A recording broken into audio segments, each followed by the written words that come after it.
Scripe is, I believe, the co-CEO of Echo, which is one of the esports teams that does like rating and all that kind of stuff, right? And so he put up a list of stuff that he would do to fix World of Warcraft, and I figured we'd take a look at it, and I'll give you guys my opinions on it. Goals. Rewire our brains to play for fun and not for efficiency. This is something that I've said multiple times. This is actually the main reason why I stopped playing during Shadowlands, is because of the fact that,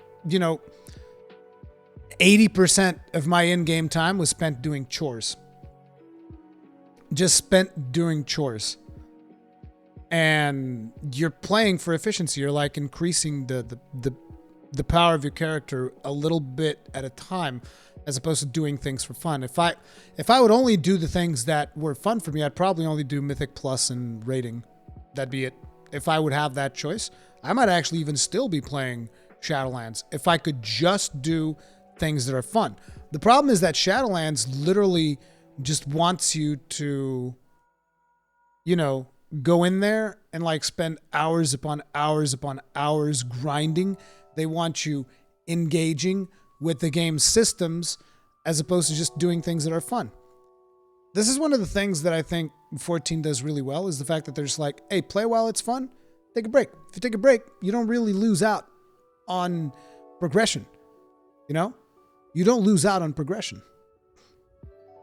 Apologizing for my illiteracy, but what is FOMO? Fear of missing out. Fear of missing out. It's a tactic that that companies use whenever, particularly when it comes to, FOMO can be used in just about anything, but the idea is they give you something that you can get, but you can only get it right now.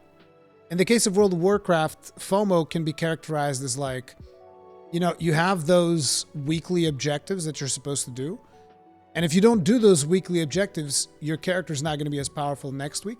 That's FOMO. So it's like basically Blizzard is trying to manipulate you psychologically. Do these things or your character gets weaker. That's fear of missing out. But it's also something like, say, someone has a really good deal for you. Like, this is used a lot in marketing in general. Like, how, what's it called? Those TV stations that would just run like ads all the time, and then you'd have like a phone number. I forget what that's called, but you guys know what I'm talking about. It's like, call now, toll free, 0800 something something, and only in the next if you call in the next 2 hours, then we're going to give you this extra thing on top of your regular order. Yes, sales, telemarketing, something like that, right? That is FOMO. Like, telemarketing is the prime example of FOMO, because they'll show you a product and then they'll be like, okay, and if you call in the next hour, we'll throw this thing on top of the regular product totally free. That is them using FOMO to market to you. Anyway, reduce benched people. I don't know what they can do to do this. They already do flex rating, which allows you to, at least in flex rating works for heroic as well, right? So that gives you flexibility between the people that you bring. So I don't know what he's talking about with the benched people. I know what he means, which is basically like, hey, we have this amount of people to do raids. We don't want to be benching people, but it's like, that's an organizational thing. People have lives. They've already done flex rating. I don't know what else they can. Oh, benching in Mythic. Yeah, so it's like you get flexing for heroic, there's no flex for Mythic. I don't know if they can do flex for Mythic, because those are tightly tuned, I would assume. Those are much tightly tuned compared to heroic, so I don't know how they could do that, but yeah, it would be good if there's a solution for that. Reduce barrier from entry to raids. See, this is something where I feel like the barrier of entry to raids, in great part, is because World of Warcraft does a piss poor job of teaching people how to raid. I've said multiple times, Final Fantasy XIV does a much better job of teaching people how to raid, which is why we do normal raids in 14 without communication. You just queue for them and you do normal raids, and it's fine. You don't need like an easy, dumbed down version of a raid, like looking for raid to get people to do raids, because the game is just better at communicating players how mechanics work and whether or not players are doing something well, or if they could have avoided like something in a raid. So the way to fix this would just be teach players how to raid. Teach players how to do it. You know, they need to do it. They need to teach people how to raid. Reduce FOMO. Yeah, this is pretty much like play for fun, not efficiency. Definitely like reduce the amount of shit that it's like, oh, you got to do this now. You gotta do like, to give you guys an idea, the FOMO that I was dealing with when I stopped playing Shadowlands is like, you got to do your mod dailies. You got to do your Choregast. You got to do your world quests. You got to do your anima grind. You got to do your missionaries. And you guys are like, well, missionaries aren't mandatory. Are we buying WoW tokens? Is that what we're doing? Or do we need to get our own gold to buy like our consumables to do raids? Then missionaries are mandatory unless you're buying WoW tokens, and that's a different topic altogether. We can talk about gold farming all day long. There's no more efficient way of gold farming than just fucking buying a WoW token. It is what it is. So, you know, that was some of the FOMO that I was dealing with. Also, the renown shit. Keep up with your renown. Keep up. It's like, just look at how many systems are hitting you from different directions. The Maw, one. The Maw dailies. I mean, now you also have like the Korthia dailies, I guess. I don't know if those overlap. I don't know if one takes over the other because I haven't done any Korthia stuff and I'm not going to at this rate. I'm kind of done with all that shit. But you know, your Maw dailies. Your Korthia stuff. Now, maybe, I don't know. Your Choregast stuff. Your Renown. We're at 4. Your Anima Grind. 5.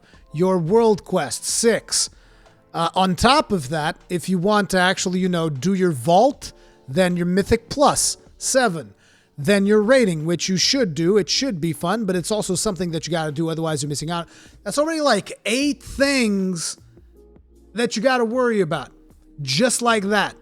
8 things that you got to worry about. And these things, these are not like, each of these is not 5 fucking minutes, all right? Each of these is going to take you a long ass time to do. That is way too much FOMO. Way too much FOMO. Completely unreasonable. Not forced to do content, but want to do content. Exactly. Because like Blizzard's like, hey, look at the amount of people doing Torghast. Clearly they love it. No, they're forced to do it. They don't have a fucking choice. Reduce incentives to boost and get boosted for gold to clear content in-game. Ooh. Yeah, about that.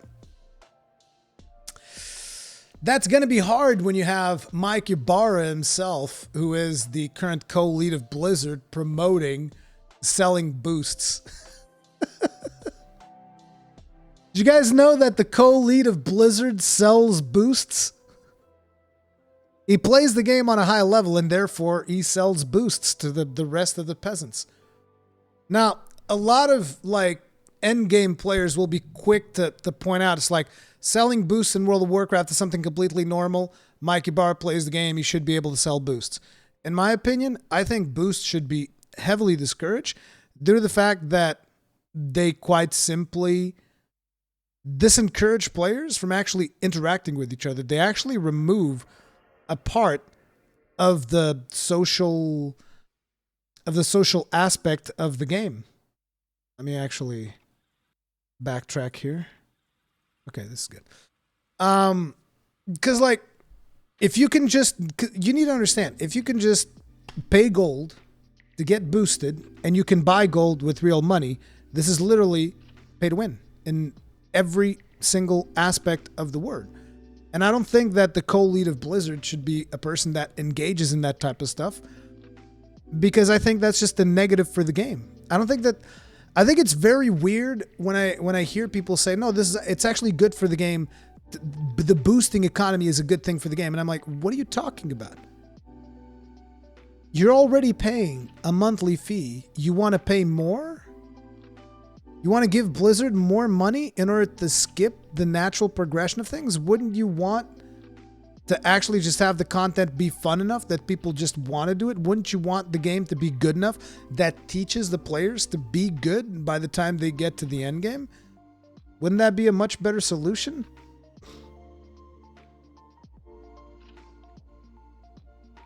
A lot of the points Scripe is making are simply impossible. Mythic rating is super inaccessible, not because of the difficulty, but because of the organization requirements of bringing the perfect setup.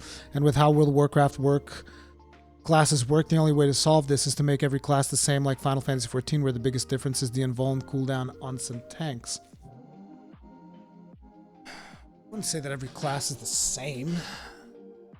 They still have distinctly different playstyles depending on which tank you're playing. Like, each tank has, like, different strengths and weaknesses that they bring. But at least the game is properly fucking balanced. Unlike World of Warcraft, where, like, an expansion launches and certain specs are literally unplayable. In any competitive sense of the word. Yeah, can you go do world quests with every spec? Yeah, you probably can. But if you're talking about actually performing in a Mythic Plus setting or performing in a raid setting, some specs are simply not playable. Literally not playable. Pay Blizzard to skip the game you're paying them to play. Yeah.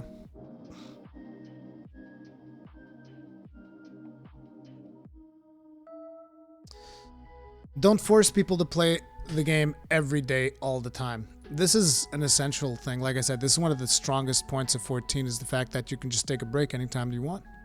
And then you can go back and you can continue playing and you're fine. In World of Warcraft, if you take a break like I did, that's one of the reasons also why I stopped playing is like I took a break of like 2 weeks and I felt I'm never going to catch up again. It's impossible for me to catch up again because I took a 2-week break. And I was like, well, fuck this. I'm not playing it anymore. Global stuff, no PTR. 100% agreed. 300% agreed. I think that PTR is basically their excuse for not properly doing quality assessment. Like, Blizzard literally farms out QA for free on its player base that is already paying them to play the game. It's like, imagine this. You're a company. Your objective is to make profits. You're supposed to have a team that tests things, but you can literally put something in a public test realm where the people that are paying you to play the game can test the thing for you, and a lot of them are even incentivized to test this thing for you and give you feedback, which you will then promptly ignore and not act upon at all and just release broken shit anyway. Blizzard, and mark my words, Blizzard will never remove the PTR. That is quite simply never going to work. They will never remove the PTR because they're getting so much value out of it. Like, you can probably assign a literal monetary value on like a balance spreadsheet on Blizzard's accounting to the PTR. And I guarantee you that value is in the millions of dollars. The simple fact that they're doing PTR is a millions of dollars net gain. Grossly incandescent. And there's no way they're giving up millions of dollars. Life for Grind, thank you very much for making two people grossly incandescent. Tip of the hat. Appreciate the support. Thank you. Thank you very much. And another one. Enable all specs. Random systems like artifact weapons, Azerite armors, covenants should not block you from playing other specs.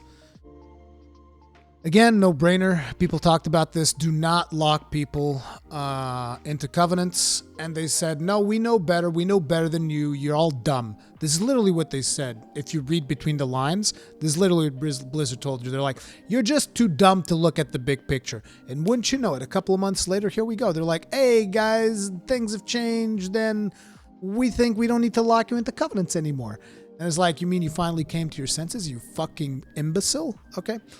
Global release. What the fuck is global release? Does WoW release earlier in some regions? I guess what? Oh yeah, the expansions release earlier in Europe, right? If I remember correctly.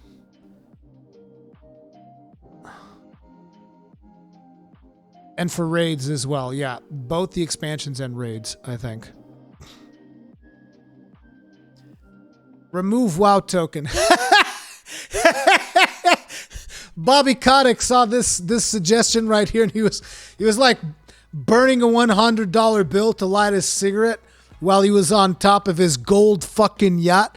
And Bobby Kotick was reading this post. He's like, yeah, right, bitch. I gotta buy another yacht, motherfucker. Woo! Bobby Kotick and his fucking yacht has vetoed this particular suggestion right here. Bobby Kotick's like, nah, bruh. I need my fucking yachts. Account-wide, almost any character progression, quest chains, content unlocks, reputations, etc. This should have been the case from the get-go. From the moment that they came up with achievements, they should have been account-wide. This is definitely the thing. And I think that one of the reasons why Scripe is coming up with this one is because it's just like, oh man, it's so nice. I go to Final Fantasy XIV, I have literally everything in my one character. This is fucking great. Yeah, it is. No item should have proccing socket / tertiary. If an item can have a socket, it should always have a socket. Oh, okay, so items can proc sockets now? That fucking blows.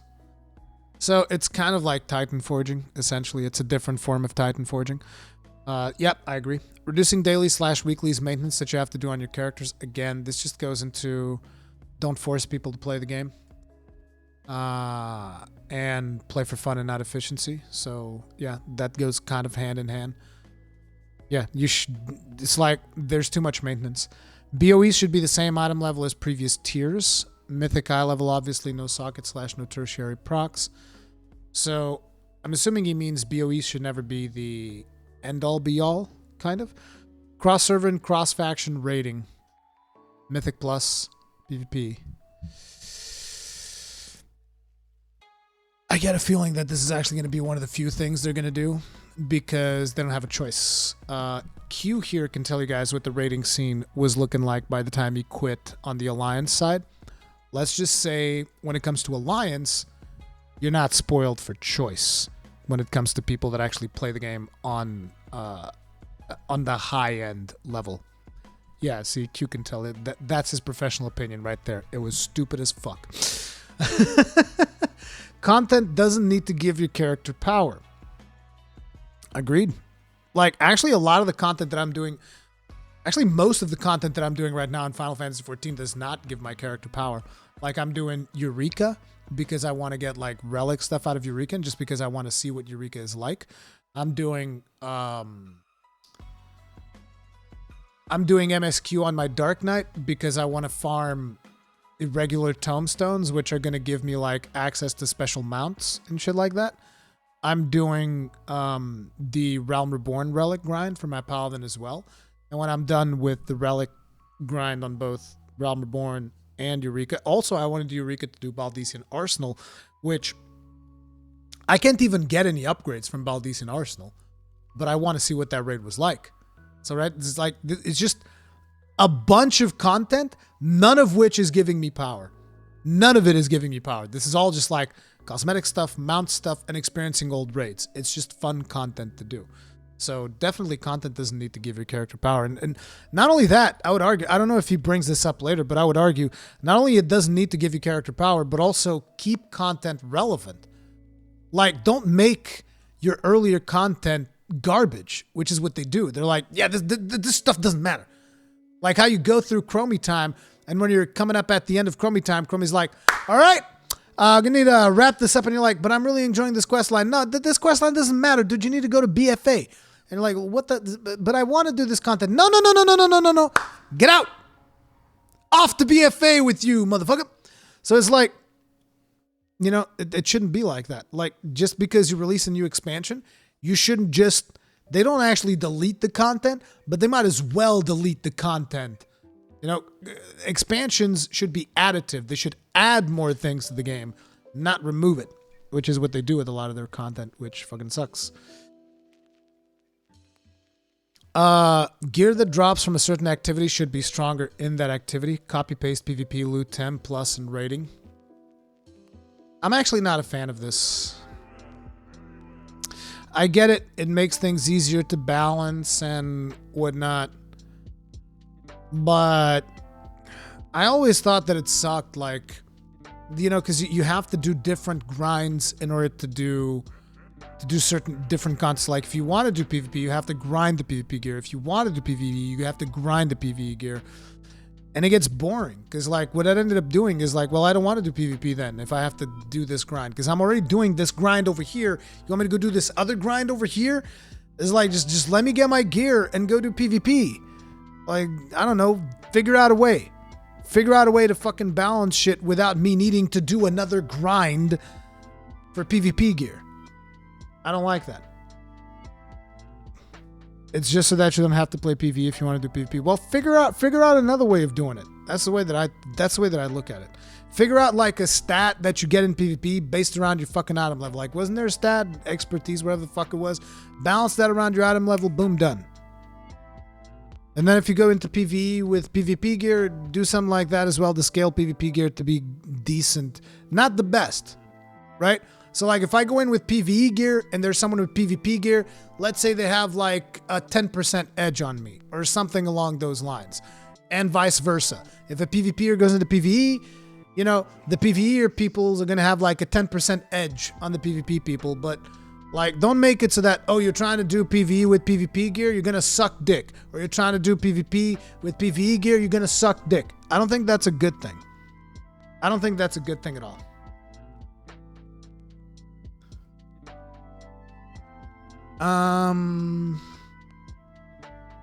Gold should be something you spend for fun and not a grind for character power, maybe for BOEs, but dude, listen, without this, you can never take World of Warcraft economy seriously. Without removing this, it's just like gold shouldn't even be a discussion because gold in World of Warcraft is just fucking stupid. It's literally pay to win, and it's unregulated pay to win. And I don't understand whenever people come at me like, oh, you don't understand. It's a gold token because players have to buy it. It's coming from the fucking... Yeah, you're a fucking dumbass. It's like the WoW token just literally broke the economy of this game. That's what happened. That's why prices are so fucking expensive in most shit that you try to buy. Like the expenses that you require just to do fucking raiding are ridiculous. Like last time I played World of Warcraft, Q was the one financing most of my shit. Because like, I would literally not be able to do all of the chores that the game expected me to do and farm gold to be able to afford my legendaries, to be able to afford my raiding consumables, to be able to do all of this bullshit and literally try to do anything else. Like World of Warcraft, if you're someone that is trying to farm gold, get your raid consumables, get your legendaries, get all of these things, still doing all of the chores that you're required in order to keep up with your player power and all of this nonsense, it is literally a full-time job. It's literally a full-time job. Not even a joke. You're looking at like 8 hours of work every single day, which is dumb. Legendary items should feel legendary, rare, hard to get. The problem is that then, you know, they have to balance around people not being able to get them. It's kind of weird. Jumping puzzles. People really like that fucking gold saucer shit, huh? And Guild Wars too, obviously. Create less systems in the game that feel more important. Create less systems in the game that feel more important. Just less systems overall. Just like more fun, less engagement systems. Work on the class/spec instead of introducing external systems. Yeah. Okay, yeah, now I get it. Yeah, borrowed power. Fuck borrowed power. It fucking sucks. Spice. World events for special occasions. That already happens. They have like their summer events, their Christmas events, all of this stuff. World Realm first, some sort of announcement, cool events being triggered by it. Sure.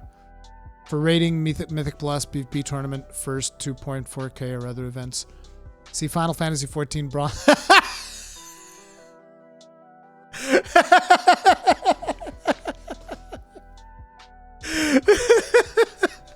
Literally copy Final Fantasy 14 boss fights, please. Yeah. Yeah, I get it, dude. Like, after you experience a proper Final Fantasy 14 boss, it's hard to go back, dude. World of Warcraft fights just look like so incredibly boring by comparison. When in 14, you just get like this massive fucking transition. There's just so many of them, too. And the best part is that they have the music synced with it. It just feels so good. There's such feel-good moments. Like, you're talking about some of the transitions, like the Shiva transition in the Eden raid. Like, that's really cool. You know, Gaia shows up with the hammer. Like, that's really cool, right? You're talking about shit like when I saw some of the Savage Titan stuff, which is completely fucking insane. Like, there's just so many really cool transitions that they do that just feel freaking fantastic. And yeah, World of Warcraft doesn't have literally anything that even begins to compare. Rating. Heroic and Mythic release at the same time. Sure. I'm not a Mythic raider, so... Heroic loot should be barely an upgrade, no more than I have 5 item levels higher compared to previous Mythic. Main objective is to remove split runs, remove boss mechanics from the dungeon journal. They can't do that.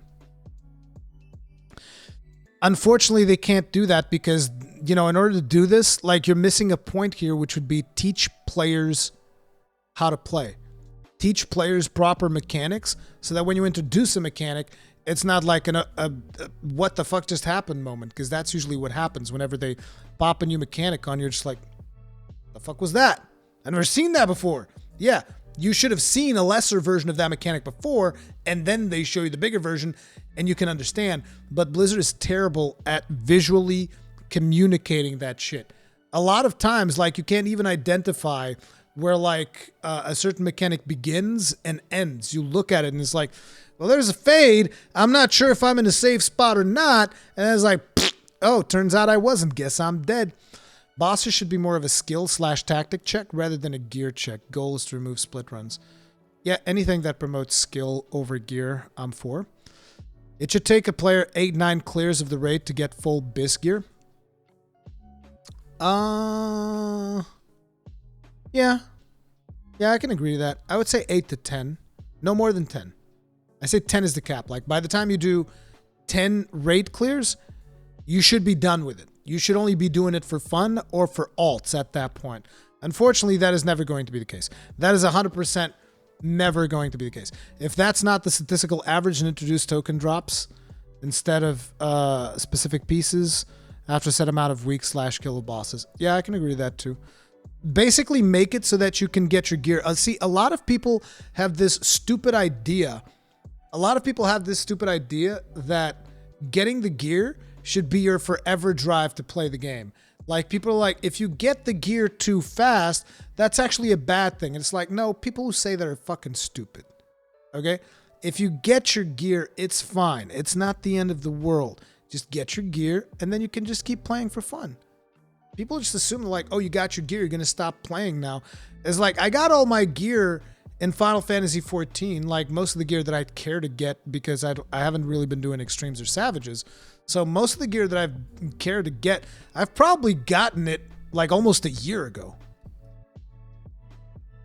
It's like most of the stuff that I've gotten are like very minor upgrades. So it's like I got most of the shit I care for almost a year ago. Did I stop playing 14? Fuck no, I'm still playing 14. So it's like, trust me, okay? Most players are not just motivated by loot. Loot is a fantastic motivator, yes, but most people are not just motivated by loot. So yeah, like maximum 10 raid clears, you should have everything that you need from that raid so that you can leave on a high note. This is something that a lot of people don't understand. You should be able to leave the game on a high note. This is actually really important.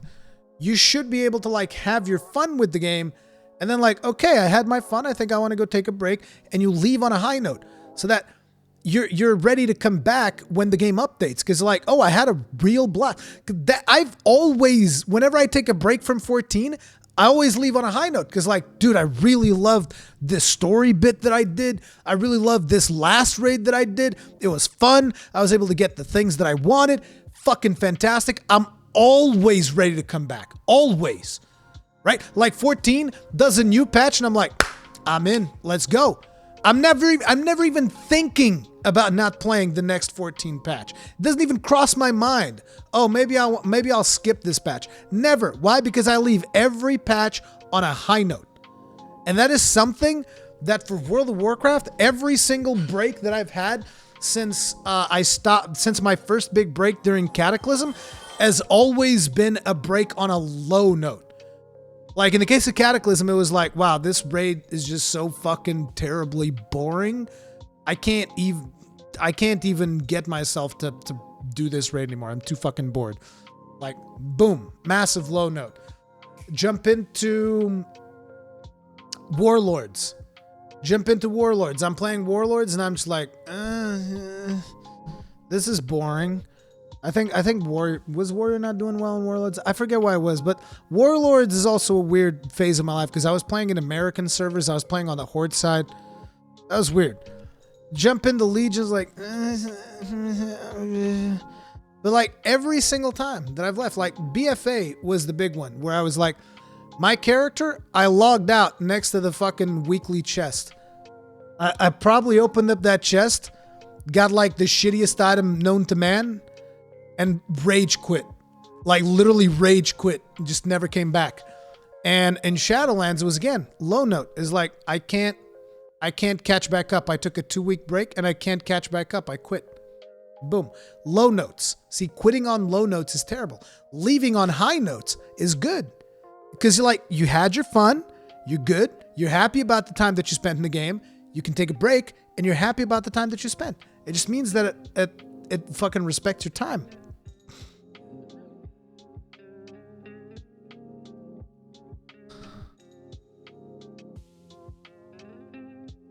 Was it a part of the week that ended in day? If yes, then Warrior wasn't doing well. Bosses should be more of a skill tactic. Where were we? 8-9 click. Full CD reset after wipes and respawn in front of the boss. When you go Final Fantasy rating, there's no going back, dude. You can't go back. This is a Final Fantasy thing, pretty much. And yes, I 100% agree. 10 men, only heroic difficulty raids. 1 to 3 bosses in between other raids. Yeah, sure. Scale down function for old content. Scale down to the item.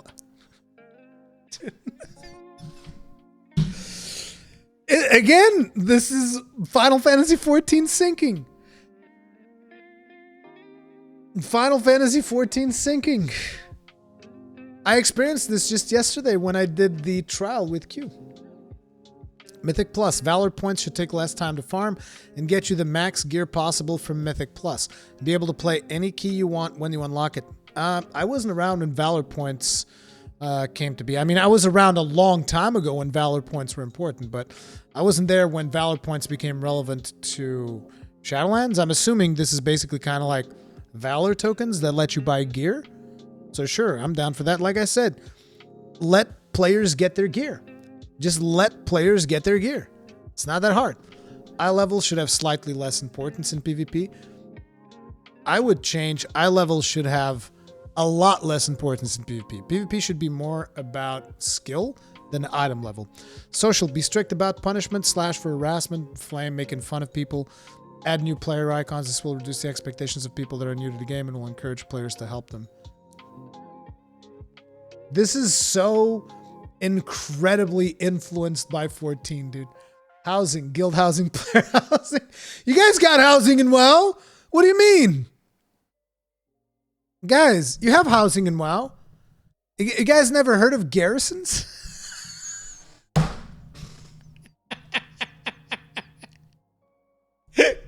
You guys never heard of garrisons? Okay, was that needlessly cruel? Maybe that was needlessly cruel. I'm sorry. I apologize. Do not add Sprout adjacents to WoW. Yeah, you probably shouldn't, because you need to understand, in order to the reason this would not work in World of Warcraft, I think that there's a system like this, but only certain players can opt into seeing it, right? Q, weren't you like a mentor in WoW or something? Isn't there like a system that gives you like a Murloc face or whatever, the newbies, but you have to like opt into being a mentor? Because they did steal Final Fantasy XIV's mentor system. And, you know, players that can be mentors, they can see who the new players are. The thing is, you can't just give people Sprout icons, because unlike Final Fantasy XIV, where people are tolerant and they like to, you know, introduce new players to the game, the World of Warcraft community is quite different. If you give them new player icons, people are going to go like, fuck! Now I have to play this fucking dungeon with this fucking noob. And it's probably like something super fucking easy, like Dead Mines, And like, I'm talking like regular dead mines, not even like heroic or anything like that. And you know, some fucking veteran is just gonna go on a fucking rage because like, oh, now I have to teach this fucking guy how dead mines works.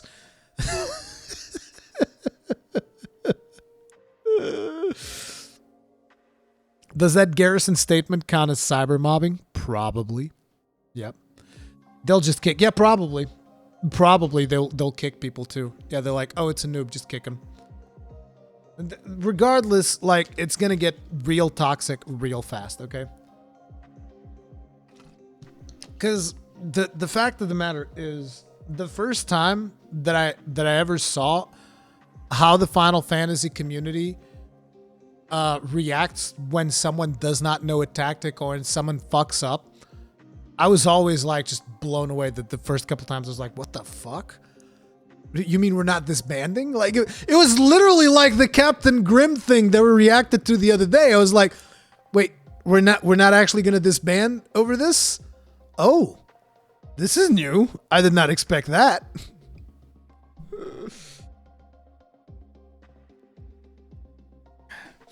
And why are the communities different? Largely same players, because you get told there's a noob and you'll get additional rewards if you do it. I don't think it's just the rewards. I think that also the story kind of acts as a filter where, you know, a lot of those players that are toxic, they're also not very patient. Like they have extreme ADHD, and having to deal with a long story is just not in their nature. So the story itself, the MSQ, acts as a filter that creates a more mature community. In a way.